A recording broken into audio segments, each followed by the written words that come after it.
દર્શક મિત્રો, હાલ આપણે માહિતી મેળવી રહ્યા છીએ હૃદય રોગની સમસ્યા વિશે, હૃદય રોગના હુમલા વિશે, અને માહિતી આપી રહ્યા છે આપણને ડોક્ટર સંજય સાળી, કે જેઓ માધવબાગના સુરત ક્લિનિક હેડ છે.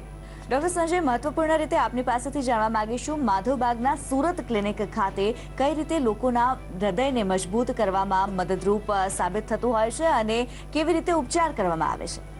માધવબાગની આપણે ફિલોસોફીની વાત કરીએ તો માધવબાગ ખાતે એક સિદ્ધાંત નક્કી હોય છે કે આ રોગ જે છે, હૃદય રોગ છે, બ્લડ પ્રેશર છે, ડાયાબિટીસ છે, કોલેસ્ટ્રોલ છે, આ પાંચ રોગ જે છે એ પાંચ રોગમાંથી શક્ય હોય તો સારા પરીક્ષણો દ્વારા, વ્યવસ્થિત એક્સપર્ટ ઓપિનિયન દ્વારા આ રોગમાંથી રોગ નિવારણ માટેના પ્રયત્નો કરવામાં આવે છે, અને જેને આપણે રિવર્સલ કહીએ છીએ, ડિસીઝ રિવર્સલ.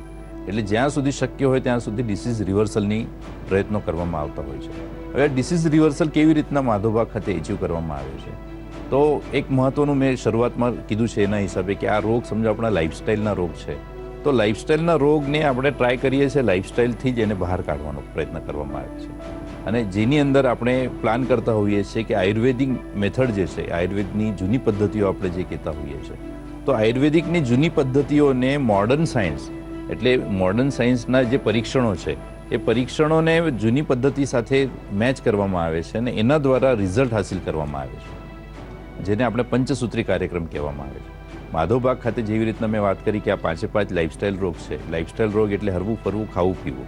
હવે હરવું ફરવું ને ખાવું પીવું, એના માટે આ કરેક્શન કરવા માટે જે આપણને જરૂર પડે બધા જ સાધનોનો ઉપયોગ આપણે કરતા હોઈએ છીએ.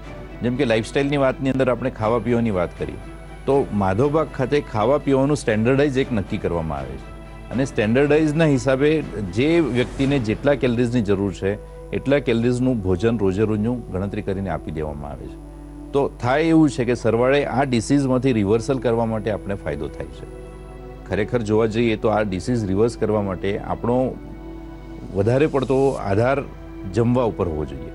એટલે એવું કહી શકાય કે 70% આપણી ડિપેન્ડન્સી ખાવા ઉપર હોવી જોઈએ, 20% લાઇફસ્ટાઇલ ઉપર, ને 10% જે છે ખાલી દવા ઉપર ડિપેન્ડ રહેવું જોઈએ.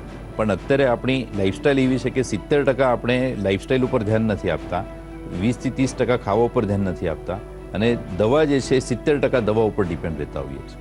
તો માધવબાગ ખાતે દવાઓની ડિપેન્ડન્સી ઓછી કરવામાં આવે છે.